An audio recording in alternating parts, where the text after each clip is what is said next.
हरे कृष्णा। सभी का स्वागत है। चर्चा करेंगे किसकी? Pastimes of Narasimha Dev. It's a very big day, spacious day. Narasimha Chaturdashi है। उसके उपलक्ष्य में हम कथा श्रवण करेंगे। सबसे कहना चाहूंगा, भागवतम हम सब पढ़े, सब पढ़ रहे हैं भागवत।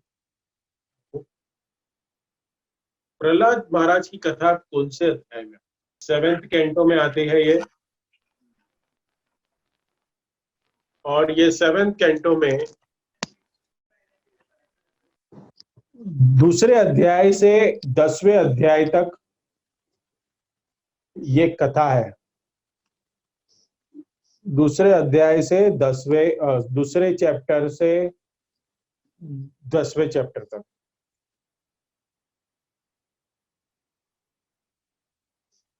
आपको पता होगा हमने एक चैप्टर लिया था, हमने द आइडल फैमिली लाइफ। तो उसमें हमने इसी अध्याय का 14वां चैप्टर, 7th कैंटो का 14 चैप्टर में हमने चर्चा की थी, जिसका शीर्षक था आदर्श पारिवारिक जीवन, द आइडल फैमिली लाइफ, जिसमें हमने चर्चा की थी। जैसे युधिष्ठिर महाराज नारद जी को पूछते हैं कि क्या करना चाहिए गृहस्थ को, उसके बारे में हमने चर्चा की थी।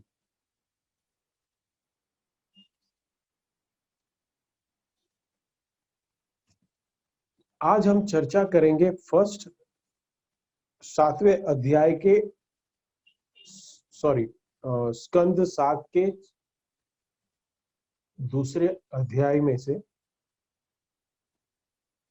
जिसमें भगवान हिरण्यकश्यपु कौन है, क्या है, उसने कैसे तपस्या की, उसका संक्षिप्त में वर्णन है, जो नारद जी का पहला श्लोक, नारद तो 7.2.1 हम पढ़ेंगे। और उसके बाद हम कुछ संक्षिप्त में आज हिरण्यकश्यपु कैसे हिरण्याक्ष का वध होने के बाद कैसे विष्णु का बैरी हो गया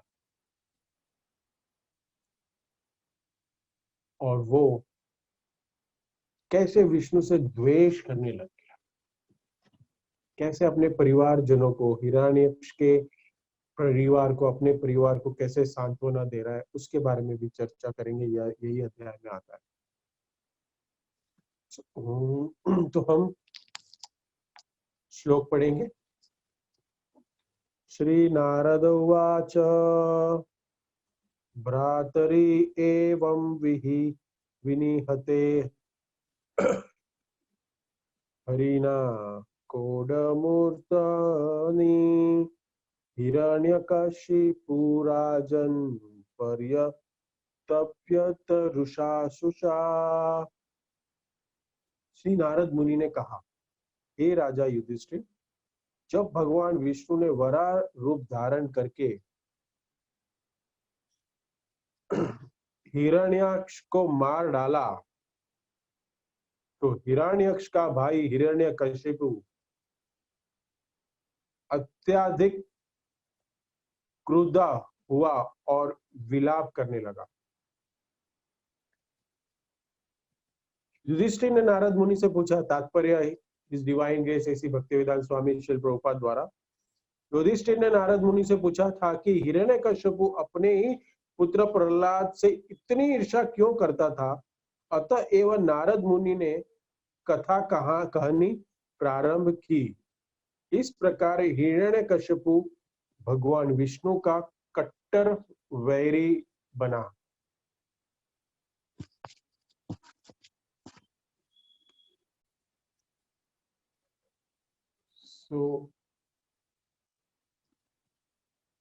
ओम अज्ञानतिमिरान्धस्य ज्ञानाञ्जनशलाकया चक्षुरुन्मीलितं येन तस्मै श्री गुरुवे नमः।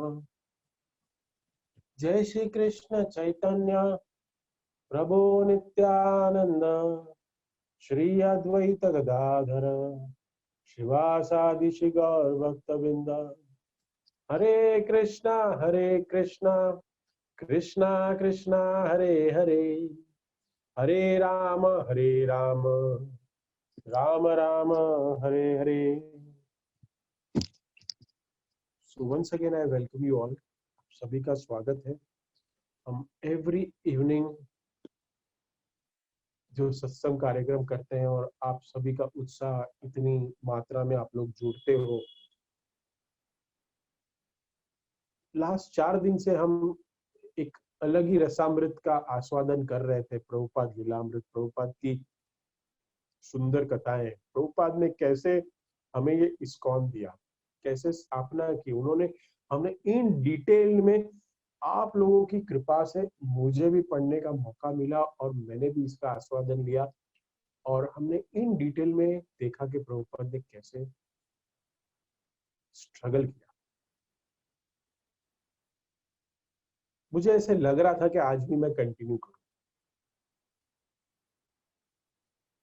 मैं चाह रहा था कि प्रभुपाद हमने अमेरिका कैसे गए और अमेरिका में कैसे फर्स्ट सेंटर एस्टैब्लिश किया 26 सेकेंड एवेन्यू में, इसके लिए हमने 4 दिन चर्चा की। आज मैं चाह रहा था कि पढ़ाई पढ़ रहा था, तभी मैंने सोचा कि आज भी हम प्रभुपाद लीलामृत के ऊपर चर्चा करेंगे। प्रभुपाद ने इंडिया में क्या सफर किया। 1922 में जो फर्स्ट प्रभुपाद जब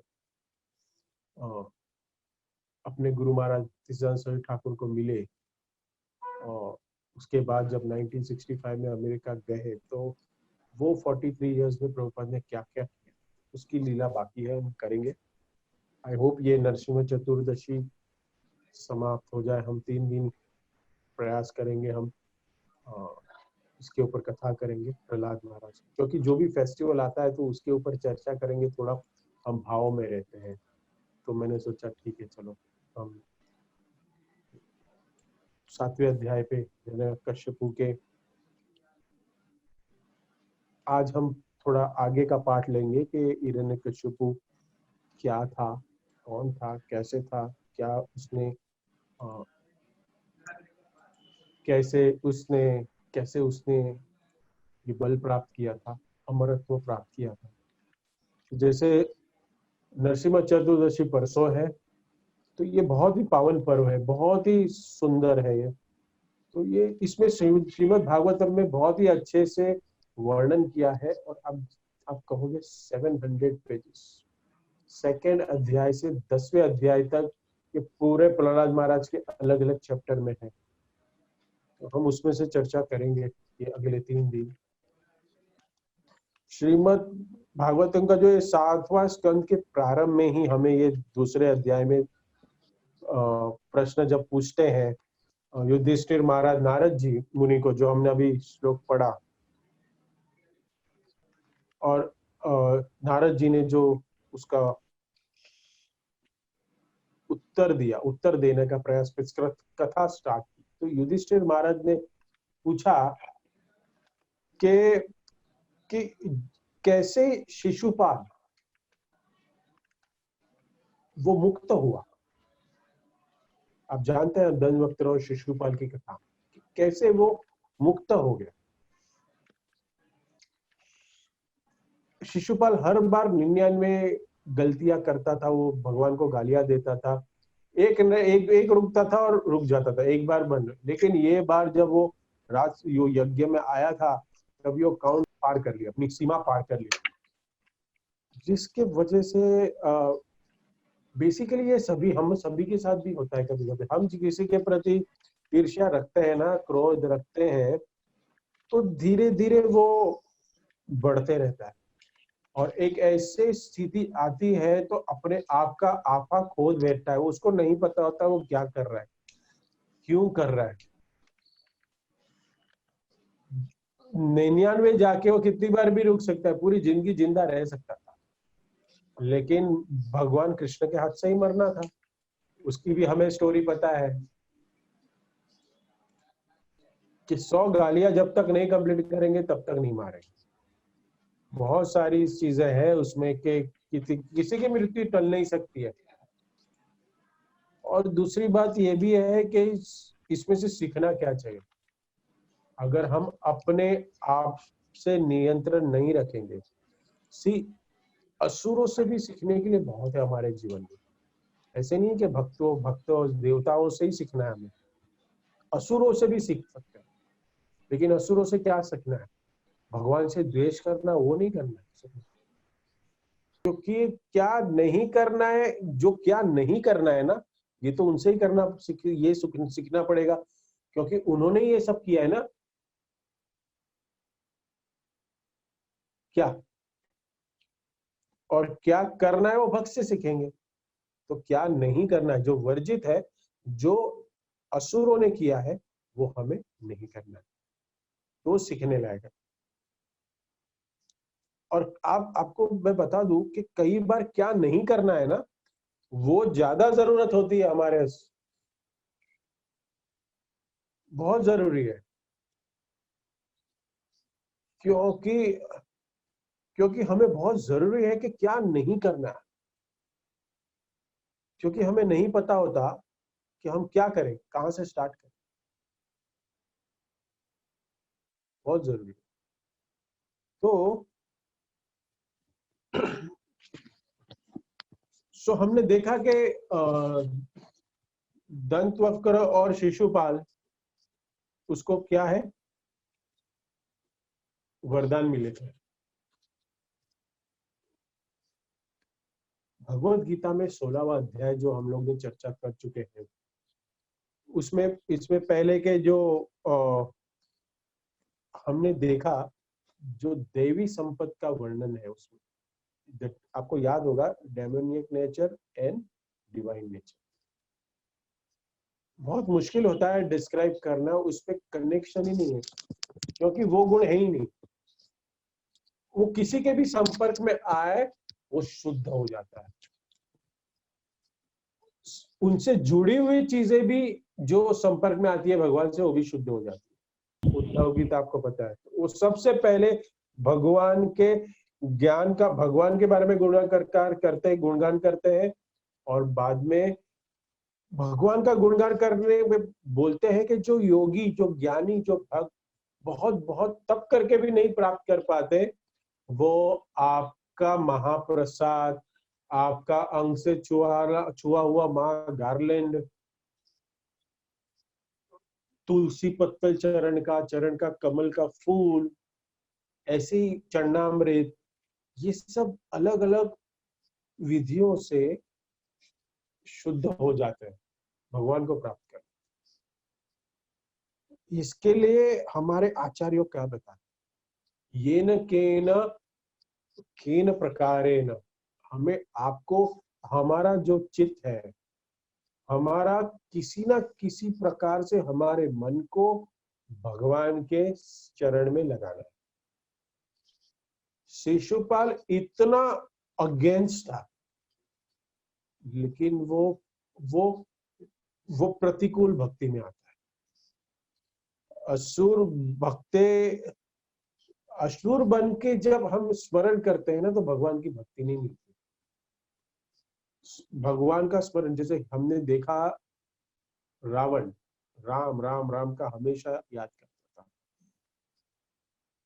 कंस महाराज, वो भी हमेशा कृष्ण के बारे में सोचते, रिमेम्बर।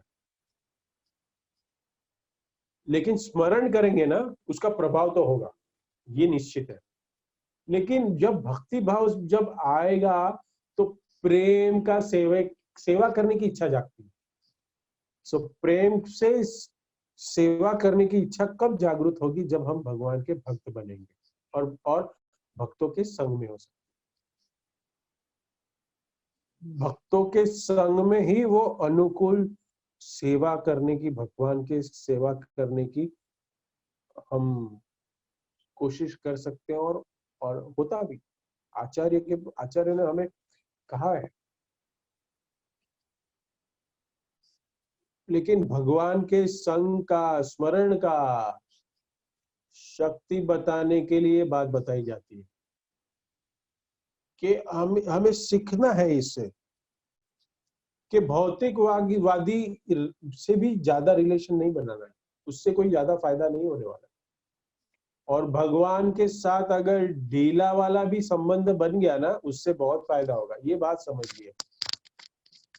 क्योंकि कई बार लोग भौतिक जगत के संबंधों के चलते भगवान के संबंध को नहीं समझ पाते, छोड़ देते, तोड़ देते, उसको लास्ट प्रायोरिटी पे रखते हैं। पहले ये हो जाए, फिर वो हो जाए, फिर वो हो जाए, फिर वो हो जाए, फिर खत्म। अपने संबंधों की पूर्ति करने में लग जाते हैं और फाइनली अपने भगवान के साथ संबंध नहीं जोड़ पाते।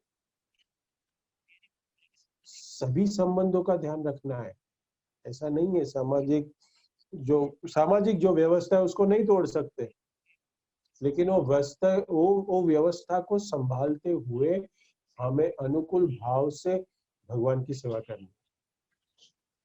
वही वर्णाश्रम धर्म है, वही वैदिक संस्कृति है हमारी। हिरण्यकश्यपु और हिरण्याक्ष ने जब जन्म लिया तभी भगवान की विशेष व्यवस्था थी। इतनी शक्ति इनको दी कि 33 करोड़ देवी देवताओं में से कोई उनके सामने नहीं खड़ा हो सकता था, सारे मिलके भी नहीं खड़े हो सकते थे। सो कृष्णा अगर किसी को एम्पावर करना चाहे तो कितना एम्पावर कर सकते थे। ये शक्ति कहां से आ रही थी बताइए? ये शक्ति कौन दे रहा था? स्वयं भगवान ही तो दे रहे थे।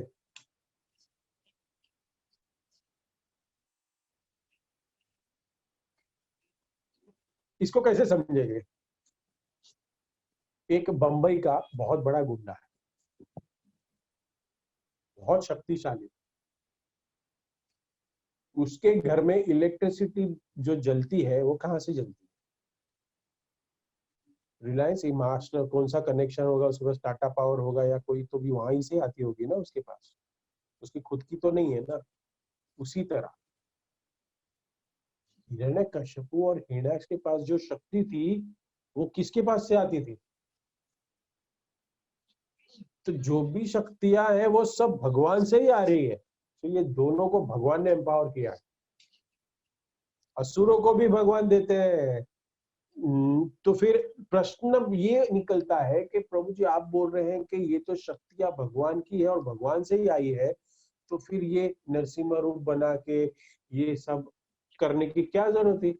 वहां से शक्ति देना बंद करते, यहाँ पे प्रहलाद को कोई इश्यू नहीं होता, मीन्स प्रहलाद को कोई ताप नहीं होता और वहां पे इतनी बड़ी कथा ही नहीं बनती। हो सकता है ना, ऐसा प्रश्न होता है। लेकिन भगवान की तो यही लीला है, भगवान स्वयं आते हैं अपने प्रहलाद को बचाने, उसके प्रेम पाने के। नहीं तो प्रेम का प्रदर्शन कैसे होता, वैसे नहीं तो श्रद्धा कैसे जागृत होती, हम लीलाओं को कैसे सुनते। देखो दूसरे चैप्टर से 10वें चैप्टर का तत्व के रूप में नहीं समझते। तत्व और लीला ये दो चीजें ध्यान में रखिए। तत्व और लीला को दोनों को साथ में जोड़ के समझना चाहिए। तो अगर हमें ये जानना है कि भगवान अगर आसुरी शक्ति को इतना एम्पावर करते हैं, तो अगर वो एक भगवान का भक्त बन जाए और वो भगवान का अच्छी सी सेवा करे और प्रचार करना चाहे, तो भगवान क्या शक्ति देंगे अपने को? फेवरेबल है। भक्तों को नहीं देंगे क्या शक्ति? देते। प्रभुपाद ने, देखो हमने सुना ना, असंभव कार्य संभव कर दिया। वी आर इन 40s, 40 नहीं पहुंचे अभी तक, लेकिन आज है ना शरीर आलसी हो गया है। एक एक शरीर में ना पेन चालू हो गए, कठिनाई है। और अभी हम नहीं सोच सकते कि इसके 30 साल बाद मुझे जाना है अमेरिका और मुझे कुछ करना है, कैसे होगा? एक्स्ट्राऑर्डिनरी। अभी भी देखिए, मैं आपको उस दिन भी बताया था कि भारत अभी भी उतना प्रगत नहीं है, इतनी प्रगति पे नहीं है। जब प्रभुपाद वो 70s में जब गए थे ना, तभी वो अमेरिका कितना प्रगतिशील, वेरी मॉडर्न।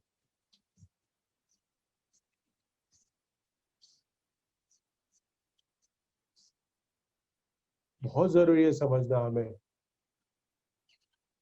प्रभुपाद ने देखो कौन से असुरों को भक्त बनाया, हमने चर्चा की ना, जो फोर्स रूल्स एंड रेगुलेशन में ही अपना जीवन ढाल चुके थे, मीन्स इसके बाहर जी नहीं सकते, वो पल पल ये रूल तोड़ने वाले लोग थे, पल पल। इंडिया में अभी भी कुछ लोग हैं ना, वो ये 4 रूल्स एंड रेगुलेशन में जीते और ये तोड़ने के लिए उनको एक एफर्ट लगानी पड़ती है। लेकिन पाश्चात्य देश, फॉरेन में ऐसा नहीं है। ये फोर्स रूल्स एंड रेगुलेशन जो प्रभुपाद ने दिए उसमें रहते हैं और उसको हर स्टेप पे तोड़ते हैं। और उनको प्रभुपाद ने क्या हुआ,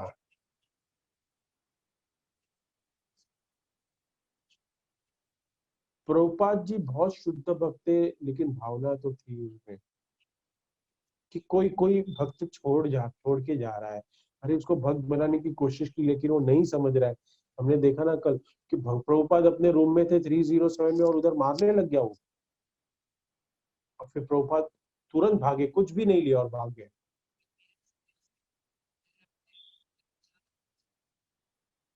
बहुत जरूरी हमें समझना है।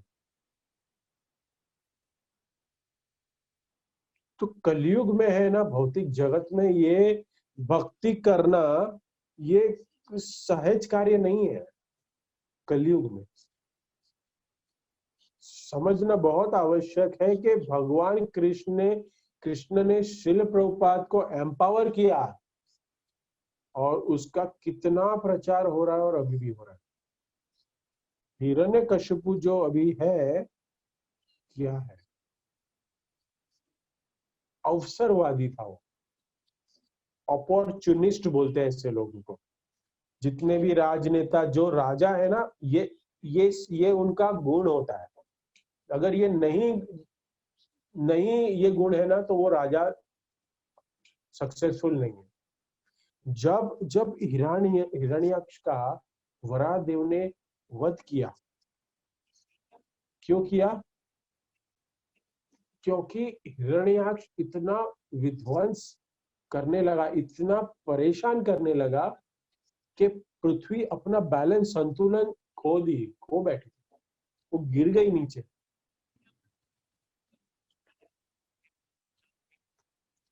पर्यावरण को बचाओ, बहुत कुछ हमें झाड़े लगाओ, ट्रीज लगाओ, बहुत कुछ करना है। तो जो ये अभी के माहौल में जो माहौल चल रहा है और जो ये सब चल रहा है, तो ये सब कौन है पता है,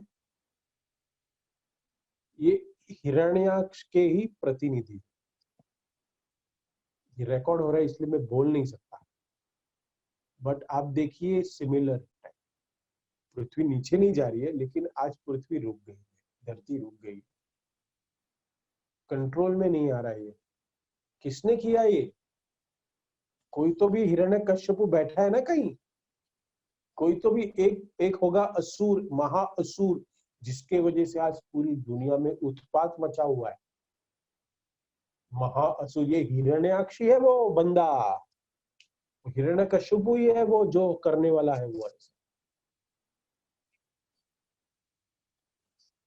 पृथ्वी का विध्वन किया और पृथ्वी ने अपना संतुलन खो दिया। अभी देखिए आप, बाहर कितना गर्मी है। देखो नरसिम्हा, अभी फास्टिंग है अपना, नेक्स्ट डे आफ्टर टुमारो हम लोग स्टिल डस्क, जैसे ना शाम ना रात, बोले तो जो डस्क होता है, सूरज ढल गया है और थोड़ा सा उजाला है, तो वो दिन भी नहीं और रात भी नहीं, so that is called dusk. Dusk तक हमें निर्जला उपवास करना है। भगवान की कृपा से आज घर में है तो इजीली हो जाएगा। सबसे रिक्वेस्ट है आपको करना है भगवान की कृपा प्राप्त करने के लिए तपस्या। गर्मी कितनी है देखिए बाहर। सो देखो अलग अलग जगह पे कैसा वातावरण भी चेंज हो गया, अभी इसकी वजह से अच्छा हो गया बात, लेकिन गर्मी बढ़ेगी और में, क्योंकि हम पर्यावरण का विध्वंस कर रहे हैं, असंतुलन में है, और अगर संतुलन बिगड़ गया तो क्या होगा, धरती अपना प्रकोप दिखाएगी। बहुत जरूरी है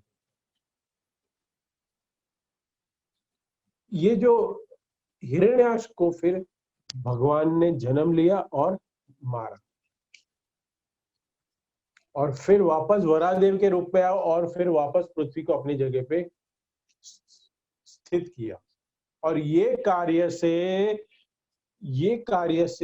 हिरण्यकशिपु को, जब भगवान ने हिरण्याक्ष को मार दिया वराह अवतार लेके, तब हिरण्यकशिपु बहुत क्रोधित हुआ और कहा कि मेरे भाई को खून पीने का शौक था, और अभी मैं क्या करूंगा, अभी मैं विष्णु का खून पीऊंगा।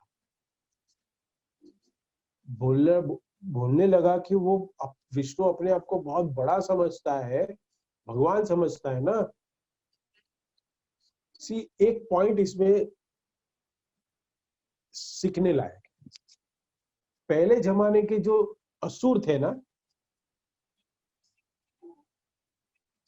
वो नास्तिक हम नहीं होते थे, उनके भी कुछ है ना एथिक्स होते थे।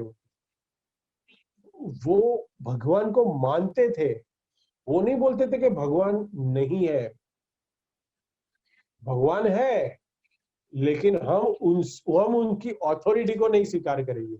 लेकिन आजकल के सो कॉल्ड नास्तिक क्या है, असुर क्या है, वो इतने गए गुजरे हैं कि वो तो बोलते भगवान है ही नहीं, उनकी मानेंगे तो है ही नहीं, हम मानने की कुछ गुंजाइश ही नहीं है कि वो क्या कह रहे, लेकिन वो बोल रहे कि वो तो है ही नहीं। ये फर्क है, पहले ही हो गया। अगर हम उसको बोले कि ये भगवत गीता पढ़िए, ये भगवान ने दी है और इससे हमारा जीवन गुजार, ये एक मैनुअल है जिंदगी जीने की, इससे हम अगर हमारा जीवन व्यापित करेंगे तो हम खुश रहेंगे। लेकिन वहां से ही प्रश्न आएगा, कौन सा गॉड, कैसा गॉड, कौन लिखा, ये तो सब मिथ है। लेकिन हिरण्यकशिपु बोल रहा था तुम भगवान और विष्णु, ये मान तो रहा था।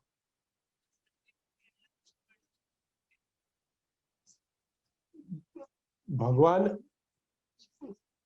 भग ये आपको पता है ये कौन है, हिरण्यकशिपु, हिरण्याक्ष? तो भगवान ने ही भेजा है ना उनको, और बोला कि ये बहुत बलवान बनो, फिर मुझे मारा। ये जो लड़ाई होती है वो आपसी वालों में होती है ना, जिसके दोनों बरोबर की टक्कर में हो, तो लड़ने की मजा आएगी ना। ये उसकी इच्छा थी कि मैं मारूंगा। हिरण्यकशिपु इतना गुस्से में था कि सी हिरण्याक्ष मर गया है, और उसकी पत्नी, बच्चे, ये सेक्शन है ना, बहुत महत्वपूर्ण है समझने के लिए, लेकिन ज्यादातर हमने नहीं इसको चर्चा में लाया। 7th कैंटो का ये जो स्टार्टिंग का है ना, वो ज्यादा नहीं पढ़ते, लेकिन अगर हम देखें कि हिरण्यकशिपु कौन सा रोल ले रहा है, इसमें आप देखेंगे, पढ़ेंगे, वो गुरु का रोल ले रहा है, क्योंकि सब सगे संबंधी विलाप कर रहे हैं, रो रहे हैं, और उसका जो मृत शरीर है अंतिम क्रिया कर्म करने ही नहीं दे रहे हिरण्यकशिपु, हिरण्याक्ष क्या। तब हिरण्यकशिपु वैराग्य की फिलॉसफी बोल रहा है। हिरण्यकशिपु हिरण्यकशिपु का अर्थ कौन बताएगा? और रेज हैंड करे, हाथ दिखाए, तो मैं उसको अनम्यूट करके बता सकता है। कौन बताएगा? बोल, कौन बताएगा फोरम में? कौन? अरे बहुत लोग, ठीक है मैं ही बता।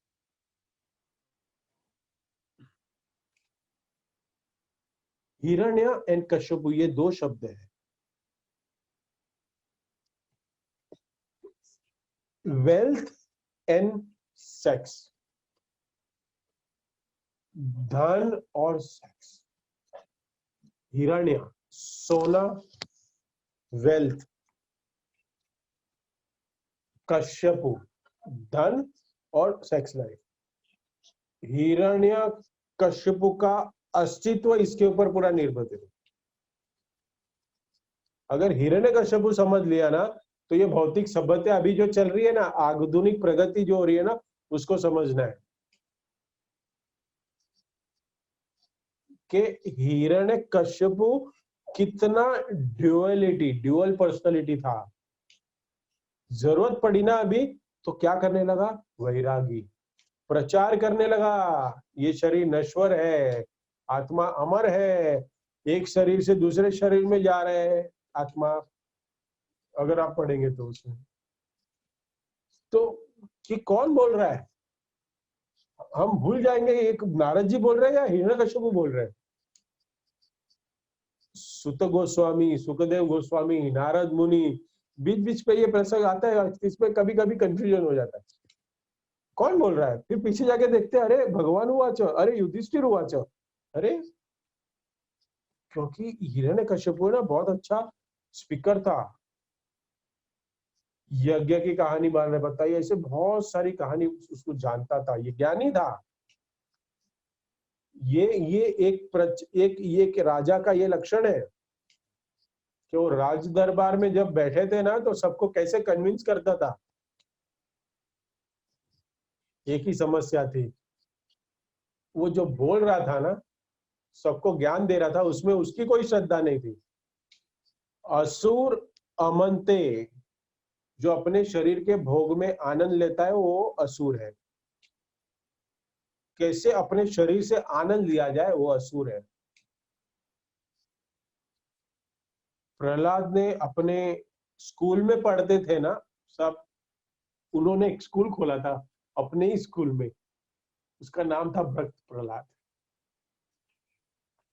और वहां पे वो बोल रहे थे सबको, अपने अपने सारे दोस्तों को, कैसे शरीर है, ये क्या शरीर है, क्योंकि आप सबको पता है नारद प्रहलाद महाराज ने तो गर्भ से ही शिक्षा ली।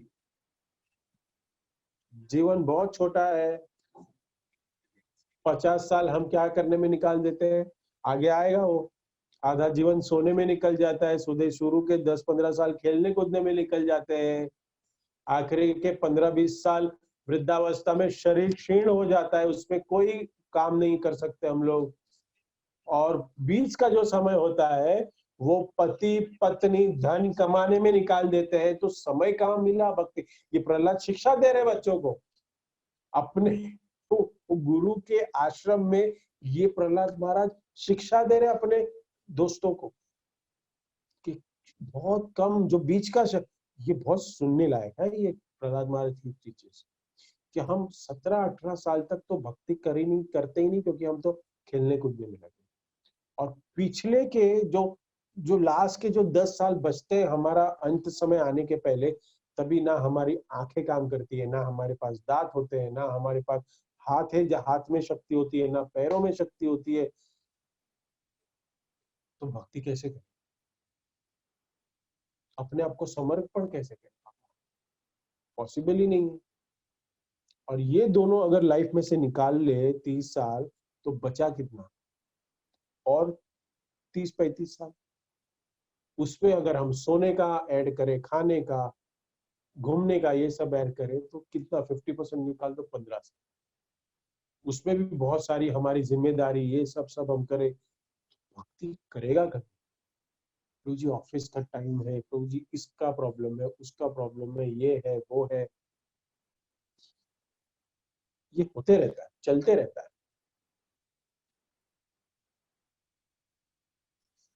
5 साल की उम्र से ही भक्ति प्रारंभ करनी चाहिए, उसके पहले से ही करनी चाहिए, लेकिन गर्भावस्था से। लेकिन वो बच्चे के हाथ में नहीं होता है, वो माता पिता का कर्तव्य होता है। प्रहलाद महाराज के हाथ में नहीं था कि कौन से स्कूल में जाना है, उनके पास विकल्प था यशंड और अमर यूनिवर्सिटी, और ये दो डीन थे विश्वविद्यालय, और वहां चला गया। लेकिन ये उन प्रहलाद महाराज का एक एक क्या बोलते हैं, उनका नसीब अच्छा था कि वो तो गर्भावस्था में ही भगवान के बारे में, विष्णु के बारे में सब कुछ सीख लिया था। नहीं तो वो षंड और अमर क्या करते। अभी की जो यूनिवर्सिटी है ना, वही है सब। आपको जन्म मृत्यु जरा व्याधि में कैसे फंसा के रखना, ये यूनिवर्सिटी का काम है।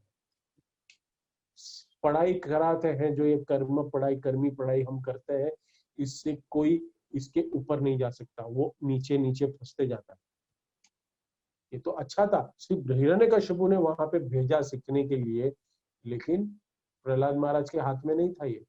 गए, लेकिन उधर उन्होंने एक अपनी सेपरेट यूनिवर्सिटी बनाई। अभी की स्कूल में तो सर आसुरी सिखाई जाती, कैसे इस भौतिक जगत में सुखी होना है वही सिखाया जाता है, जो सबसे बड़ा मिथ है। यही मिथ है, ये हमारे भागवतम, रामायण, महाभारत ये नहीं है। अरे तुम लोग जो सिखा रहे हो ना, वो मिथ है। शरीर को भोग विलास देना है, ये तो सौभाग्य की बात थी प्रहलाद महाराज की, जैसे मैंने पहले भी बताया। इसके लिए अपने बच्चों को गर्भस्थ अवस्था में, जब माताएं गर्भवती होती है, तभी से बहुत जरूरी है कि माताएं, वो जैसे पता चलता है वैसे ही चौथे महीने से भागवतम का अध्ययन करे, और अपने घर से वो जो टीवी का जो इडियट बॉक्स है ना, टीवी का जो बहुत बड़ा एक ज्ञान का पिटारा है, वो उसको बंद कर दे। क्योंकि ये स्टडी है, साइंटिफिक स्टडी है ये, कि बच्चा सुनता है। सो भगवान के बारे में बताना, क्योंकि अगर अगर ऐसे ही हिरण्यकशिपु ने जैसे प्रहलाद महाराज को ऐसे स्टडी करने भेजा, अगर कोई नॉर्मल माता पिता भी अगर ऐसे स्कूल में भेजते हैं दूसरे, आजकल कोई गुरुकुल नहीं बचा है, ऐसी सारे स्कूल है, लेकिन मेरा कहने का तात्पर्य है कि घर में ऐसा वातावरण बना के रखिए कि वो बच्चा, वो जो 5 या 6 या 7 घंटे के लिए स्कूल में जाता है, वहां इन्फ्लुएंस न हो जाए। तो कम से कम जब तक वो बच्चा स्कूल को एक्सपोज नहीं हो रहा है ना, तो उसको भक्ति ज्यादा से ज्यादा देनी चाहिए, कोशिश करती रहनी चाहिए। सो प्रचार करना बहुत जरूरी। प्रहलाद महाराज, और मैं बता रहा हूं कि प्रहलाद महाराज ने बहुत सारे, देखो वो स्कूल क्या था, वो सारे असुर के बच्चे उसमें पढ़ते थे, और सबके माँ बाप ने भेजा है उधर, वो दो दो षंड और अमर को, उन लोग को उसको यूनिवर्सिटी में पढ़ाने के लिए। और प्रहलाद महाराज अपनी यूनिवर्सिटी साइड में कर रहे हैं और सबको ज्ञान दे रहे हैं और सबको बोल रहे हैं फॉलो करो फॉलो करो, प्रचार। एज ऑफ 5 प्रचार किया। बोला हम तो 35 साल निकाल लिए, लेकिन हमने अभी तक प्रभुपाद के लिए कुछ नहीं।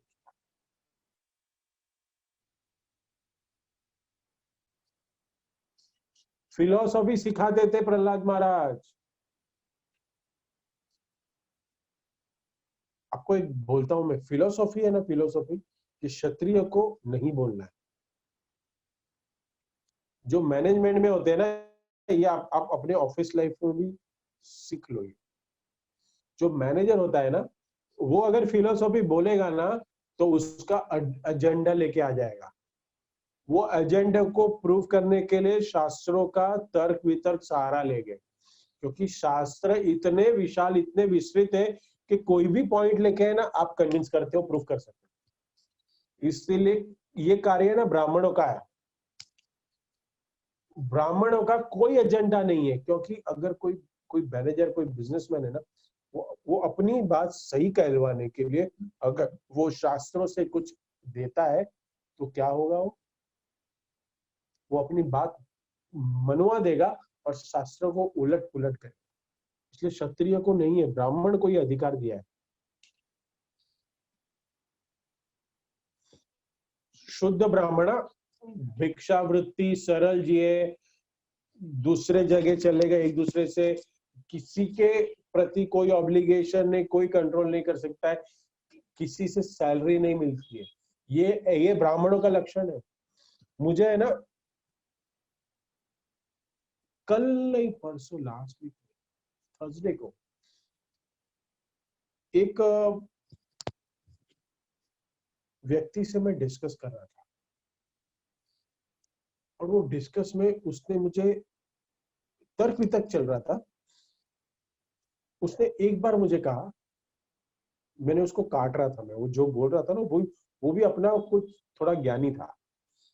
तो मेरे फ्रेंड ने कॉन्फ्रेंस में कनेक्ट किया और मैंने देखा चलो बात करते हो, मुझे बोल रहा था ठीक है। उसने एक बार वर्ड यूज किया कि sir I am a born ब्राह्मण, आई नो। यस, एक बार बोला, मैंने सुन लिया। फिर कुछ बातें निकली, फिर वो मुझे काटने लग गया, नहीं आप ये गलत बोल रहे हो, ये गलत है, ऐसा ऐसा। ही सेड ट्वाइस अगेन, दूसरी बार एक बार बोला, दूसरी बार भी बोला कि sir I told you I am already ब्राह्मण, आई नो दिस। फिर मेरा प्रचारक को वो भी बनना। मैं सुन रहा था 20 मिनट, मेरे दोस्त ने कॉन्फ्रेंस में लगा के दिया, उसके कुछ डाउट है, क्योंकि उसको भी हमें ये क्लास के मैसेजेस जा रहे हैं। वो कभी एक दो बार ज्वाइन किया है, तो उसने किसी को कनेक्ट किया और वो उसके डाउट थे। ठीक है, मैंने बोला चलो बात करता हूँ। दूसरी बार जब बोला ना, तब मैं नहीं सह पाया, आई एम सॉरी। मैंने बोला कि सर आप है ना अपने तो ब्राह्मण ब्राह्मण बोल रहे हो ना, ये बोलना छोड़ दो। मैंने एक अपना जो स्टैंडर्ड है कि डॉक्टर के जन्म में, जो डॉक्टर के घर में जो जन्म लेता है, वो स्टैंडर्ड मैंने उसको समझा, वो भड़क गया। मैंने बोला फैक्ट है ये, आप अभी ब्राह्मण का कोई कार्य कर नहीं रहे हो। जैसे सर बोल रहे, जो मेरा फ्रेंड बोल रहा है कि you are working somewhere and you are going right now with the miseries, that's why you are talking to me, which my friend have told me and he told me to talk with you, कि तुम अभी कुछ कुछ बुरे वक्त में जा रहे हो। अगर आपके पास इतना ज्ञान है तो अपने आप को सुधारो, और अगर ब्राह्मण बोल रहे हो तो काय के लिए इधर उधर नौकरी कर रहे हो और तुम ये सब काम कर रहे हो। ब्राह्मण का काम क्या है बताइए। फिर थोड़ा चुप।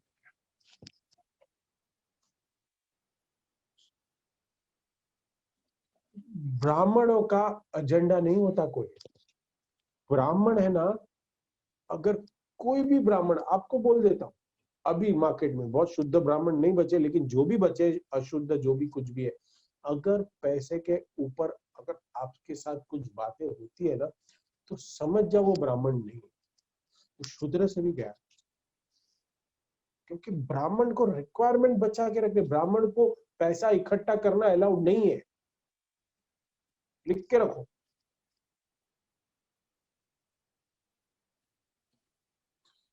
उनका जो नॉलेज है ना, प्रहलाद महाराज जो भी बोलते थे ना, वो इनसाइड आउट अपने दिल से बोल रहे। ऐसा भक्त बनना चाहिए। आज भी जो अभी हो रही है, साक्षात्कार नहीं किया है मैंने, लेकिन हम पढ़ के बोलने की कोशिश करता हूँ, समझ करके डाइजेस्ट हो, अपने जीवन में उतारना चाहिए। हिरण्यकश्यपु जब ब्रह्मा जी का तपस्या किए थे ना प्रसन्न करने के लिए, क्या तपस्या किया था आपको पता है? ना भूतो ना भविष्यति, ऐसी तपस्या की थी कि उनके शरीर पे चींटियों ने अपना घर बना लिया था। आप देखो, आज एक चींटी काटती है ना, हमें कितना दर्द होता है, इतनी सी जान है उसमें, इतनी सी, लेकिन जब काटती है वही माँ हो जाता है। भगवान का नाम नहीं निकलता, माँ को याद करते। वो काटती है तभी ऐसा लगता है, अजीब सा ऐसा खुजाने लगते हैं हम लोग। हिरण्यकश्यप के शरीर में चींटियों, असंख्य चींटियों ने घर बना लिया। तो क्या किया होगा पता है? चींटियों ने पूरा मांस खा लिया था, काट काट के, केवल हड्डियां बची थी, हड्डियों का ढांचा बचा था। ये तपस्या देखो किसके लिए, ये असुर तपस्या क्यों कर रहा है? भौतिकवादी बोलते हैं ना मेहनत करो, वर्क हार्ड, वर्क हार्ड। किसके लिए? ये और कोई नहीं है, ये हिरण्यकश्यपु ने नहीं सिखाया। वर खा, कुत्ते की तरह, गधे की तरह काम करो। तो ये हिरण्यकश्यपु क्या कर रहा था? काम कर रहा था। क्या पाने के लिए? भोग करने के लिए। कि जब ब्रह्मा जी प्रकट हुए तब उन्होंने क्या मांगा? उन्होंने मांगा कि मैं अमर हो जाऊं। अमर हो जाऊं मीन्स आध्यात्मिक शक्ति, आध्यात्मिक उन्नति के लिए नहीं मांगा। उनको ये शरीर में मुझे भोग करने में कोई समस्या न आए और वो अमर चलता रहे। उसका उसका ये था कि भाई मैं हमेशा भोग करते रहूं। इस भौतिक जगत के दो सबसे बड़ी समस्या है, ध्यान में रखिए आप, कि जब भी हम भोग करने जाते हैं ना, उसमें बाधा आ जाती है, क्योंकि वो कम पड़ जाता है या फिर वो खत्म हो जाता है। अभी ये सब नॉन स्टॉप हमें चाहिए। हिरण्यकश्यप को नॉन स्टॉप चाहिए था, भोग विलास नॉन स्टॉप चाहिए था, कोई बीच में रुकावट नहीं होनी चाहिए। और यही पूरे वैज्ञानिक और भौतिकवादियों का ये पूरा प्रयास है कि कैसे हम विज्ञान के द्वारा ऐसा कुछ बनाया जाए कि सतत रूप से हम भोग करते रहे। ये दुनिया का क्या है? भोग ही है। ये देखो मार्केटिंग होता है ना, ये हम लोग देखते हैं टीवी पे ऐड या कहीं पे, अभी सोशल मीडिया पे कुछ देखते हैं, इसका उद्देश्य क्या? कि आप ये लीजिए, भोग करिए, आप में आपके भोगों में कोई बाधा नहीं आएगी, ये उसका उद्देश्य है। जो कोई बाधा है उसको वो विनाश करने वाला है, वो तभी उसका वो प्रोडक्ट बिकता है। ब्रह्मा जी को पूरा चित किया, अपने अपने तप से ब्रह्मा जी को खुश किया, ब्रह्मा जी से एकदम नम्र व्यवहार किया। ये नम्रता नहीं थी, दुर्योधन ने भी नम्र व्यवहार किया था, अगर हम फर्स्ट चैप्टर में पढ़ेंगे। भीष्म के सामने, द्रोण के सामने सम्मान से उनसे बात कर रहा था, क्योंकि उनको कंट्रोल करना चाहता था, उससे उसमें कुछ पीछे पड़ा था। नम्र बन के हम दूसरों को कंट्रोल करना चाहते हैं, ये हिरण्यकश्यप की मानसिकता थी। ब्रह्मा जी को बोला मैं आपका सेवक, मैं आपका दास, बट मेरे लिए कुछ करो, मुझे अमर बनाओ। ब्रह्मा जी ने कहा मैं खुद ही अमर न हूं, मैं तुम्हें कैसे अमर बनाऊं? भगवान जी खुद 100 साल, ब्रह्मा जी खुद 100 साल जीते। हालांकि उसकी उम्र बहुत बड़ी है अगर गणना करेंगे तो, लेकिन भागवतम के अनुसार ये ये जो ब्रह्मा जी की उम्र है ना, वो एक बुलबुले की तरह है। ये फूट गया, ब्रह्मा जी खत्म। इसके ऊपर भी चर्चा करेंगे। मैंने अभी एक डाउनलोड किया है सोलार का, बहुत इंटरेस्टिंग है, अलग अलग प्लैनेट के बारे में जानने का, साइंटिफिक, और फिर मिल्की ओशन, ब्लैक होल, ये हमें पता है, लेकिन कैसे इसको अच्छे से ग्राफिक्स में डिस्क्राइब किया, इजी है समझ। सो ये जो ब्रह्मा जी को कंट्रोल करना चाहता है, ब्रह्मा जी से कोई कोई प्रेम नहीं है, उसका कोई ये नहीं है कि अगर ब्रह्मा जी मेरे सामने अभी प्रकट हुआ है तो मैं ब्रह्मा जी का भक्त बन जाऊं। और उसके टोटली ऑपोजिट प्रहलाद महाराज, मुझे कोई नरसिंह देव को कंट्रोल करना नहीं है, कुछ नहीं। प्रहलाद महाराज ने तो ये भी नहीं कहा कि आप आइए और मुझे बचाइए, प्रहलाद महाराज ने तो ये भी नहीं बोला। ठीक है, जो होगा देखा जाएगा, भगवान जैसे रखेंगे वैसे रखेंगे। वो तो नरसिम्हा और ये तो हिरण्यकश्यप ने चैलेंज किया कि इस खंबे में भगवान है, इसके लिए भगवान आए, प्रकट हुए। प्रहलाद महाराज ने नहीं बुलाया। जो भी देवता क्या बोलते हैं उसको,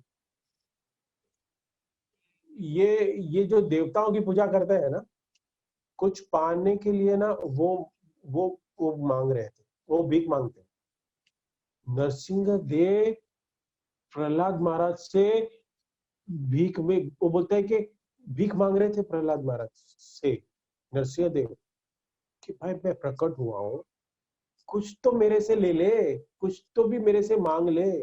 और ये उल्टा, प्रहलाद महाराज को कुछ नहीं चाहिए। प्रहलाद महाराज तो कुछ नहीं बोले, नहीं आप ही हो सब कुछ, आपका दर्शन हो गए बस। लेकिन नरसिंह देव बोल रहा है कि क्या चाहिए मांगो, वत्स मांगो। श्रीधर कोलावेचा, सेम थिंग चैतन्य चरितामृत। चैतन्य महाप्रभु ने उनको बुलाया, इनविटेशन बेच के बुलाया। श्रीधर कोलावेचा को बोला चैतन्य महाप्रभु ने कुछ तो ले ले, अष्ट सिद्धि ले ले, एक ग्रह ले ले, कुछ भी ले ले, कुछ तो भी मांग। क्या मांगा, क्या मांगा श्रीधर कोलावेचा ने? कौन बताएगा यहाँ से, कौन बताएगा ये फोरम में? कोलावेचा ने क्या मांगा?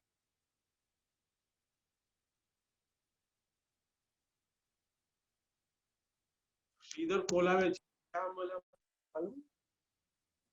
तो बोलता है आप जब छोटे बालक बन के मेरे ठेले पे आते हो, श्रीधर कोलावेचा एक केले का वो, same you come every time. Yes yes, thank you Mahesh. उन्होंने क्या कहा श्रीधर कोलावेचा ने कि आप छोटे से बालक बन के जो मेरे ठेले पे आते हो, कि जो श्रीधर कोलावेचा केले का एक वेंडर था, छोटा सा केले का, कोई उसको लालच नहीं, कुछ नहीं, जीने के लिए जितना चाहिए ना, ये परफेक्ट भगवत गीता में जो कहते हैं ना। लेकिन प्रभु जी ये प्रैक्टिकली पॉसिबल नहीं है, ये जीते थे। भगवान ने क्या मांगा कि आप जो मेरे ठेले पे आते हो केला खरीदने के लिए, और ये जो आप नेगोशिएट मेरे साथ और झगड़ा करते हो ना, इन्हें इतने में दे दो, इतने में दे दो, इतने में दे दो, ये लीला करते रहिए मेरे साथ, और कुछ नहीं चाहिए।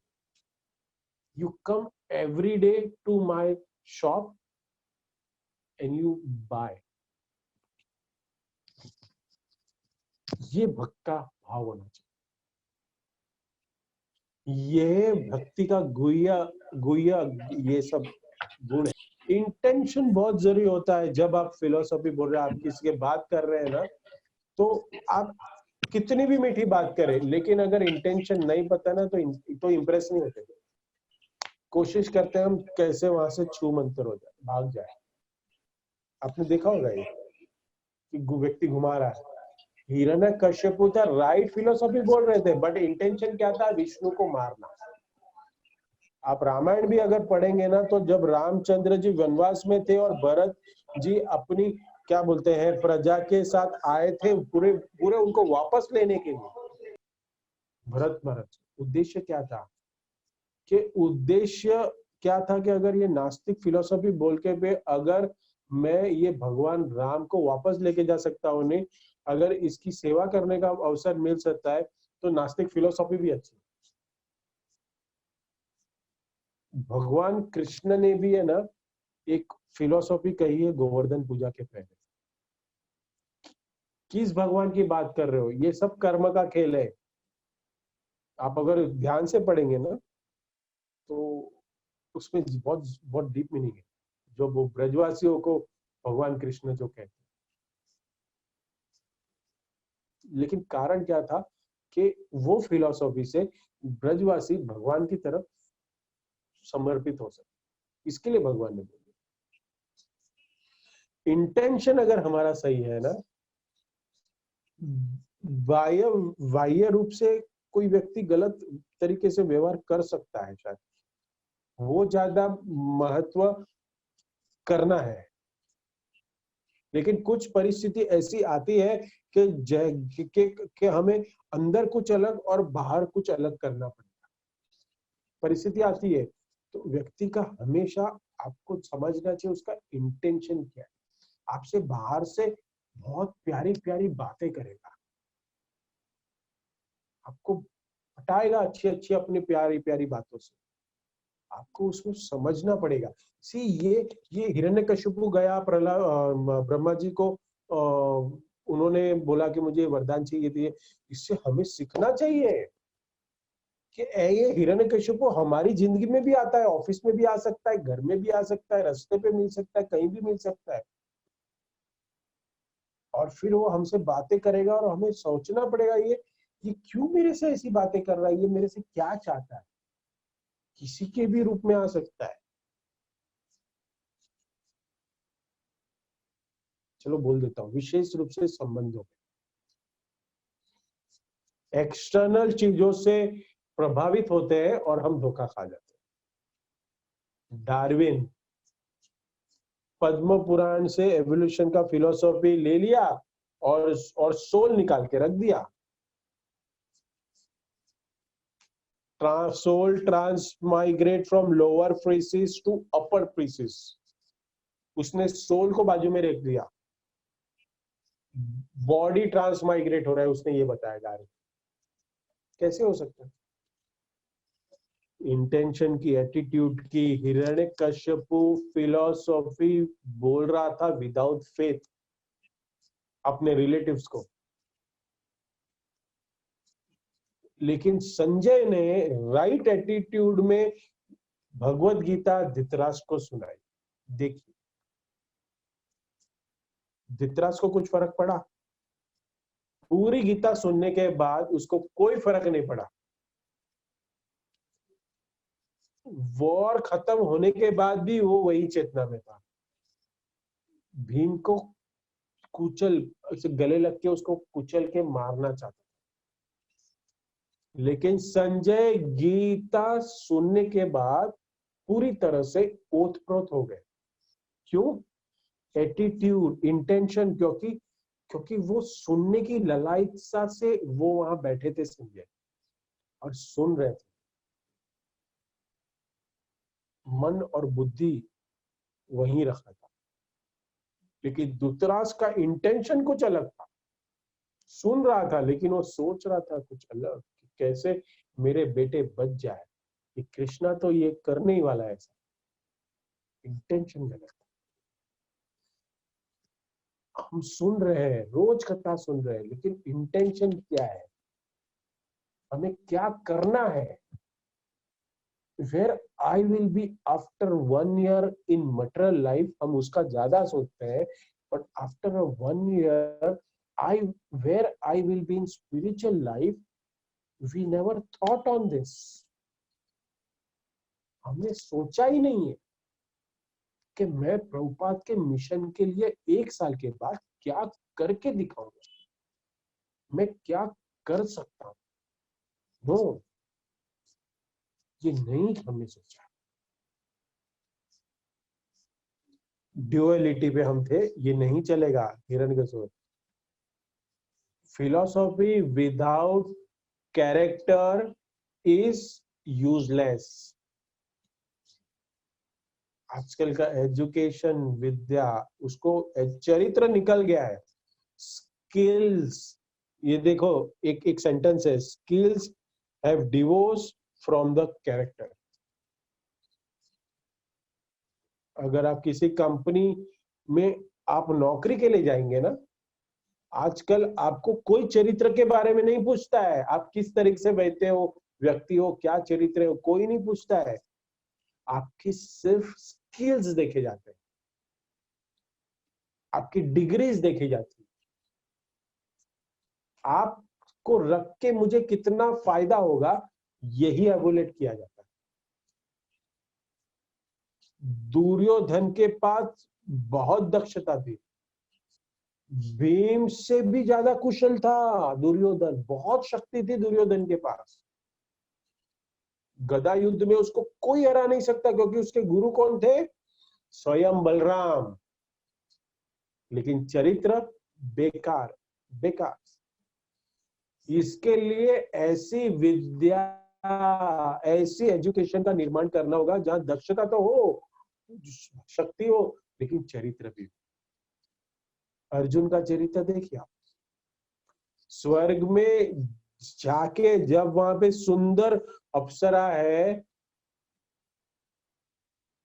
वहां पे जाके वहां की जो सुंदर सबसे एक नंबर की अप्सरा ने उसको बोला कि भोग करेंगे, उनको अर्जुन ने ना बोल दिया।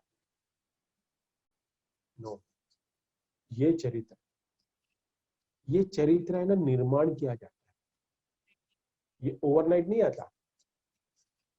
इसके लिए सेक्रीफाइस करना पड़ता है, और ये सेक्रीफाइस कुंती देवी ने किया था। पूरा जीवन अपने बच्चों के लिए बलिदान दिया। आजकल की माएं तो बच्चों को तो क्रश में डाल के चली जाती, कोई ज्ञान ही नहीं। बेचारे बूढ़े माँ बाप उसको संस्कार देने चाहिए, दूर बैठे। उनको भी अपने पोतों के प्रति कोई लगाव नहीं कि चलो हम आए अपने माँ, हम पोतों को बड़ा बन के उनको संस्कार दें। See, there is no wrong if there is a वृद्धाश्रम। अगर बुढ़ापे में माँ बाप को छोड़ के आ जाता है ना, उसमें कोई गलती नहीं है बेटे, क्योंकि जब आपने जवानी में बच्चा था तभी आपने भी तो उसको क्रश में डाला था, तो क्या गलती है?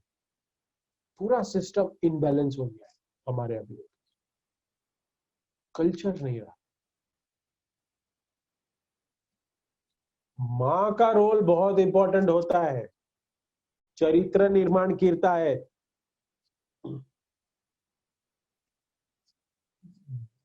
गांधारी बहुत बहुत उन्होंने, गांधारी ने बहुत कंट्रोल में रखा था, गांधारी ने अच्छे संस्कार देने की कोशिश की थी, लेकिन धृतराष्ट्र है ना, उसको बिगाड़ दिया था, बिगाड़ दिया।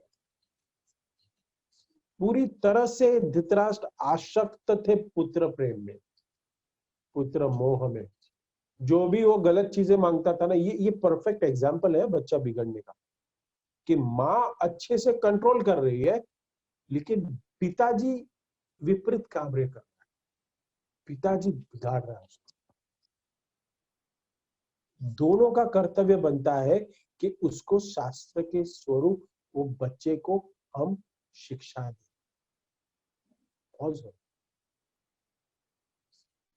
सो हमें हमें है ना, हिरण्यकश्यप के प्रचार करने का जो तरीका है ना, ये कुचरित्र से हम सीख सकते हैं कि हमें सही प्रकार के संस्कार देने हैं। बुरे संस्कार से उसके अंदर स्वामी बनने की इच्छा प्रकट होती है। हिरण्यकश्यप का एक ही स्लोगन था लाइफ में, वो स्लोगन क्या था? Only one slogan in his life, कि मुझे क्या करना है?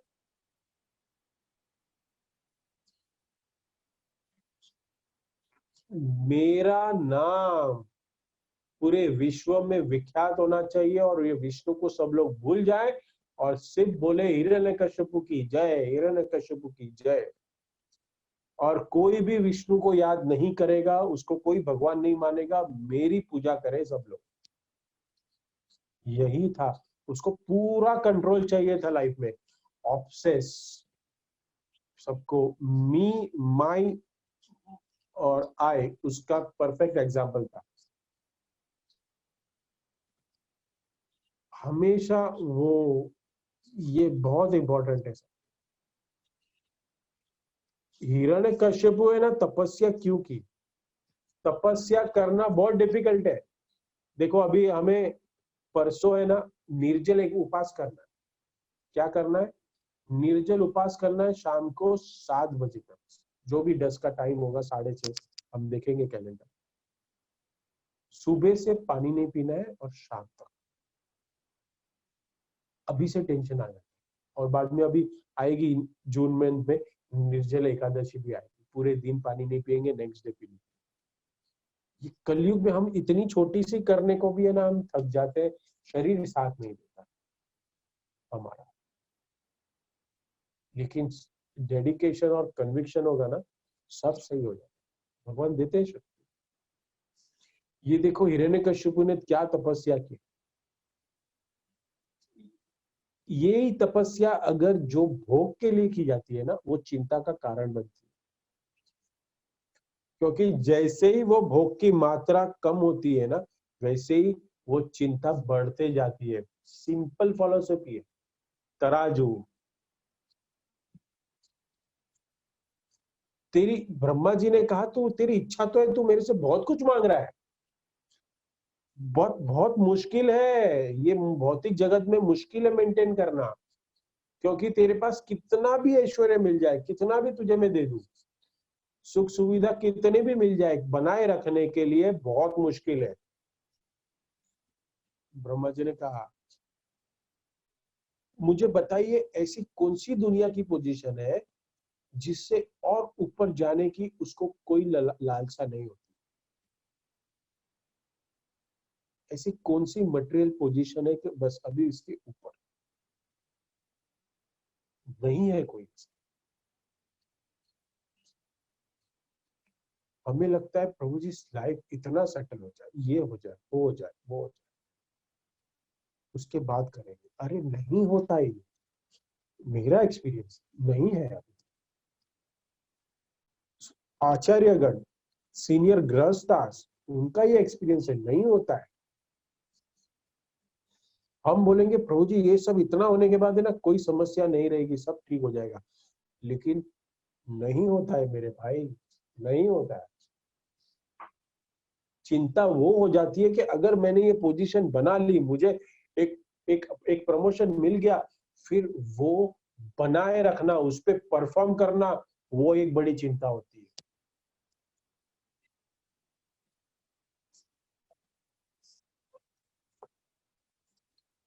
हम जब, जहां हमारा मंदिर है जू एरिया, वहां पे इतने महंगे महंगे घर है, इतने बड़े बड़े लोग रहते हैं। अगर वहां घर खरीदना है, फ्लैट, तो वहां पे कोई बंगला फ्लैट खरीदना है तो कितना महंगा है। 10 करोड़, 12 करोड़, 8 करोड़ ऐसा। उनका वो स्टैंडर्ड है, वो घर में रहते, उनके खर्चे होता है, उसका सब कैलकुलेशन वैसे चलता है। मानो उसकी आमदनी कम हो गई, अभी ये जो होने वाले, अभी ये सब आपको पता चलेगा थोड़े टाइम के बाद। ऑलरेडी हो रहा है, जीवन उसमें घुस गया है, लेकिन अभी तक इफेक्ट नहीं आया। इफेक्ट आने को और 2-3 महीना जाएगा। पूछा था किसी ने मुझे, 2-3 ये लेक्चर के स्टार्टिंग में ही मुझे पूछा था कि प्रभु जी ये टेंशन है, अभी ये सब होगा तो क्या होगा। अरे मैंने बोला था ना, क्या होगा, क्या वर्स्ट टू वर्स्ट सिनेरियो क्या,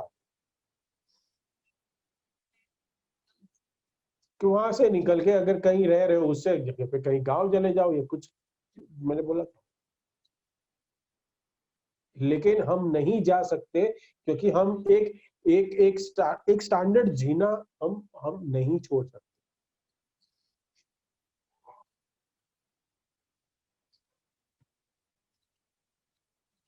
बहुत तरीके हैं कि अपने को बहुत अलग से अपने को भक्ति में कैसे बढ़ाना चाहिए, उसके ऊपर कंसंट्रेट करना चाहिए। हिरण्यकश्यपु ब्रह्मा जी से विपरीत मांग रहा है, उसको नहीं है ज्ञान।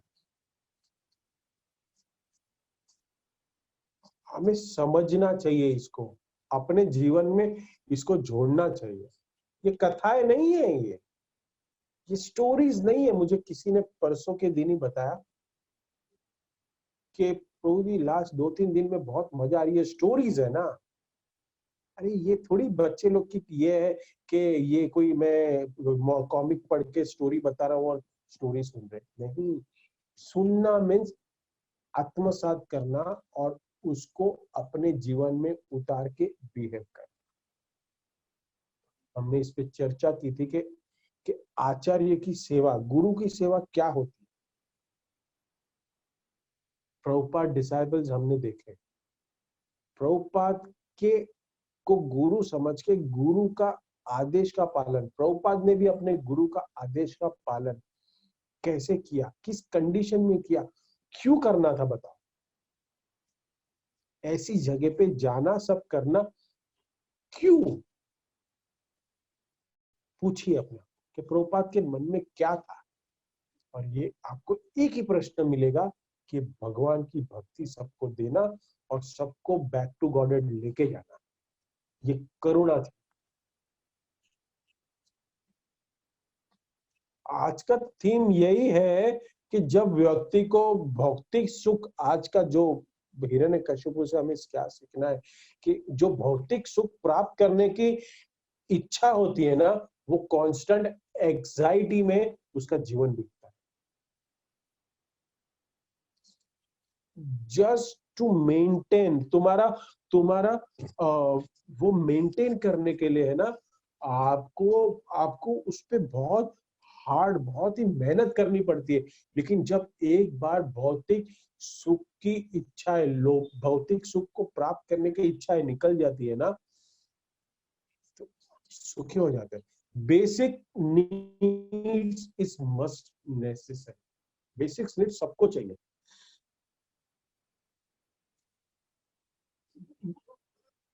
वो बहुत इजीली मिल जाती है, भगवान देते हैं।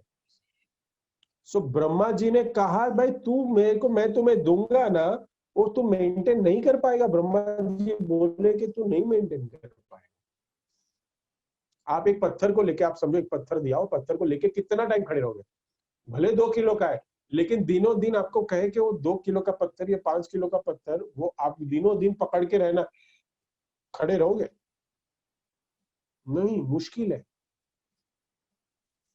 सो वैसे ही बहुत सारे जो देवता थे ना, वो हिरण्यकश्यपु के सेवक बन गए थे। कितना कंट्रोल था हिरण्यकश्यपु का, देवताओं को कंट्रोल करता था वो। विज्ञान भी अभी देखो देवताओं को कंट्रोल करने की प्रयास करता है ना। अभी हमारा जो साइंस है वो क्या करता है? हमारा जो साइंस है वो सबको कंट्रोल करने की कोशिश कर रहा है, चांद पे जाने की कोशिश कर रहा है, राइट? सूरज के ऊपर रिसर्च कर रहा है। तो वो क्या करना चाहता है? हमारे सूर्य देव पे कंट्रोल करना चाहता है ना। वो इच्छा करता है क्या करना चाहिए, मंगल पे जाना है, इधर जाना है, वो सब करके साइंस को क्या प्राप्त, क्या करना है? कंट्रोल करना है। वही उसका कारण है और कुछ नहीं है। देवता जो चीज है, देवताओं ने जो निर्धारित चीजें बनाई है, उसके विरुद्ध हमें जाना है। और उनके विरुद्ध जाके उनका जो निर्माण, उसके जो निर्माण की हुई चीज को हम हानि करते हैं, उसका हम उसके विरुद्ध जा रहे हैं और पृथ्वी प्रकृति का हम नाश करते हैं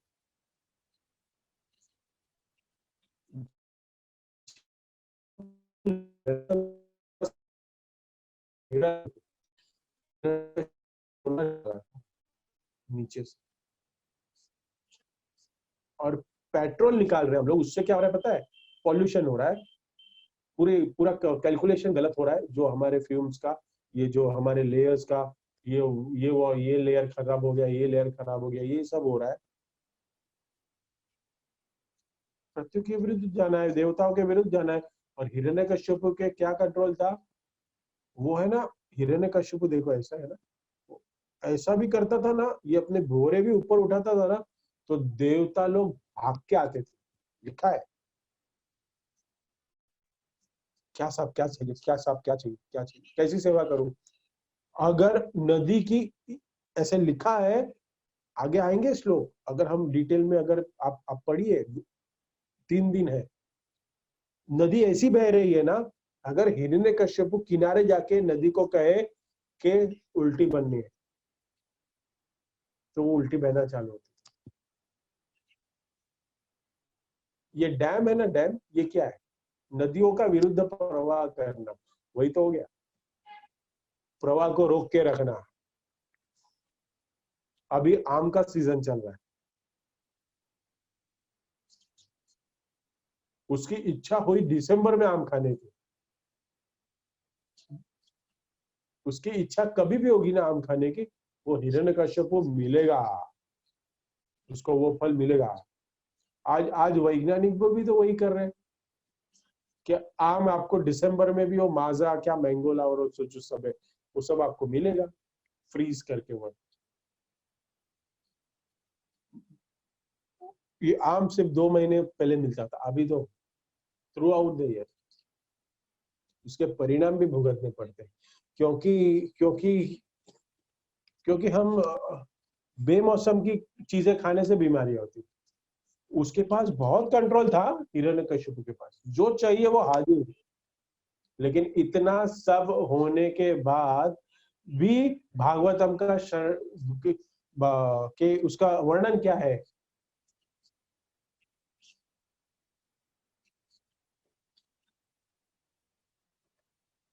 हाँ, इंद्र, ये तो मेन कैरेक्टर है। इंद्र का जो जो जो स्वर्ग है ना, उस पे भी कंट्रोल कर लिया था, और उसका जो महल था उसको भी कंट्रोल कर देते। ये इंद्र का जो महल था ना, उसके दीवार है ना, दीवार वो सीमेंट और उससे नहीं बनी, गोल्ड से बनी, प्योर गोल्ड। और उसमें भी गोल्ड के ऊपर भी है ना हीरे जवाहरात जड़े थे, हीरे मोती जेम्स। और ये जो बिस्तर इतने सॉफ्ट मुलायम थे, वो सब सोने के प्रेशियस स्टोन्स से।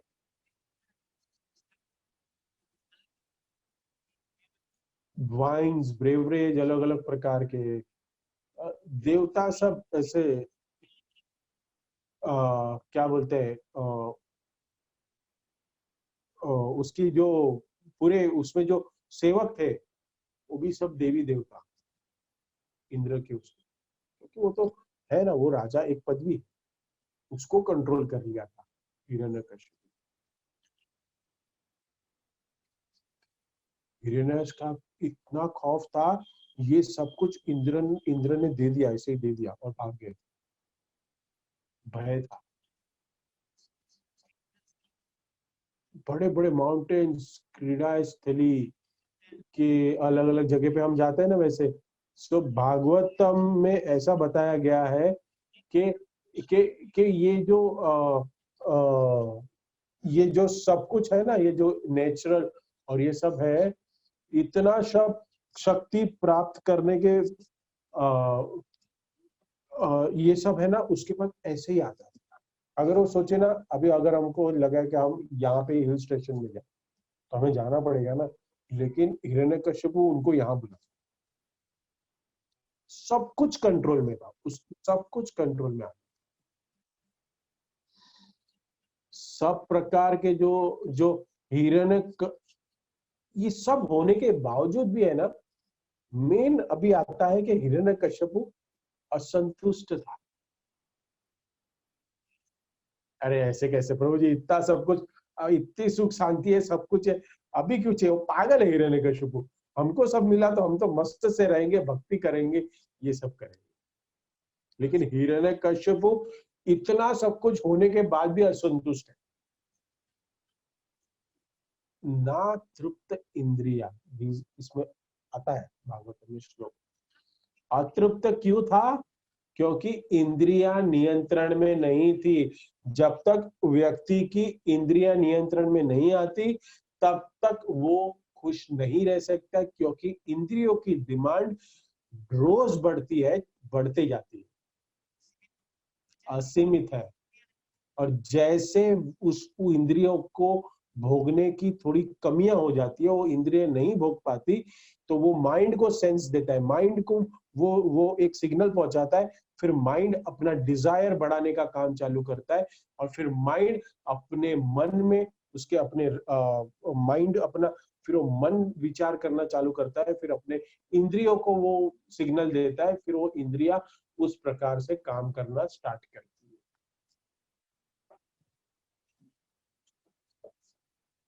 पूरी दुनिया की बात छोड़ो, पूरी दुनिया उसकी सुन रहे थे, लेकिन अपना अपना अपना पुत्र नहीं सुन रहा, प्रहलाद महाराज नहीं सुन रहे उसकी।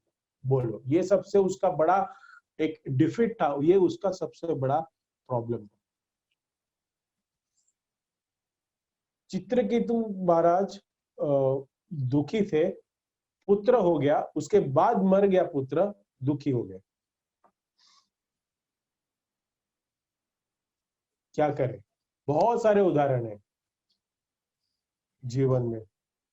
हिरण्यकशिपु का पुत्र हुआ, लेकिन उसकी बात नहीं सुन रहा है। खास शत्रु, उसका जो मेन शत्रु है, जिसको मारने के लिए वो जिंदा है, भाई का बदला लेना है उसको, उसी के ही गुणगान कर रहा है खुद का खून, खुद का बेटा। कितना, आप बताओ कि आपका ये आपके साथ होगा तो क्या होगा, क्या हो सकता है। ये बहुत जानना जरूरी है कि हिरण्यकश्यपु का जो जीवन है ना, उससे हमें सीखना पड़ेगा बहुत। ये कथा बहुत इंपॉर्टेंट है। ये भौतिक जगत का चिंता का कारण है। भागवतम के 11वें संत में बताया गया है कि अहंकार, ये अहंकार बहुत बड़ी चीज है। अहंकार जो है वो बहुत बड़ी चीज है। ये अहंकार हमें भौतिक जगत से बांधता है। अहंकार क्या है कि ये जीव ये भौतिक संसार में भोग करना चाहता है, और ये अलग अलग इच्छाएं जो मैंने बताया ना, अलग अलग इच्छाएं करता है। उससे क्या होता है, ये विद्वान व्यक्ति को क्या करना चाहिए उसमें, he should give up his constant anxiety of material enjoyment of life। बहुत बहुत सुंदर श्लोक है वो 11वें अध्याय का। और यही सुखी थी। आगे भी हम पढ़ेंगे अभी नेक्स्ट 2 दिन में कि हिरण्यकश्यपु को वरदान पा लेता है अभी। और फिर जब प्रहलाद महाराज के साथ कल उनका सुनेंगे संवाद, प्रहलाद महाराज आश्रम से आ रहे हैं और फिर उनके अलग अलग ताप देते हैं प्रहलाद महाराज, और फिर बाद में एक चरम सीमा पे पहुंचते हैं, और फिर बाद में जब वो कहता है कि भगवान कहाँ पे है, अत्र तत्र सर्वत्र, तब जाके इसके भी पीछे बहुत बड़ी कथा है कि क्यों भगवान ने ये रूप धारण किया। और फिर प्रहलाद महाराज हिरण्यकश्यप नरसिंह देव को सांत्वना प्रेयर करते हैं। कोई नहीं जा पाता, सारे देवती देवी देवता जब हिरण्यकश्यप को मारते हैं भगवान, फिर उनके नजदीक कोई नहीं जा पाता, क्योंकि उनका स्वरूप इतना ज्वलंतम सर्वमुखम कि इतने फ्योरशियस, बहुत इतने इतने खतरनाक तो नहीं बोल सकते, बट डर लग रहा था सबको उनके नजदीक जाने के लिए। बट प्रहलाद महाराज भक्तवत्सल, प्रहलाद महाराज को बचाने के लिए तो आए हैं। प्रहलाद महाराज की प्रेयर्स, प्रहलाद महाराज फिर उनको सांत्वना देते हैं। ये कथा वहां समाप्त। थैंक यू, आप इस कथा में जुड़े आप सब लोग।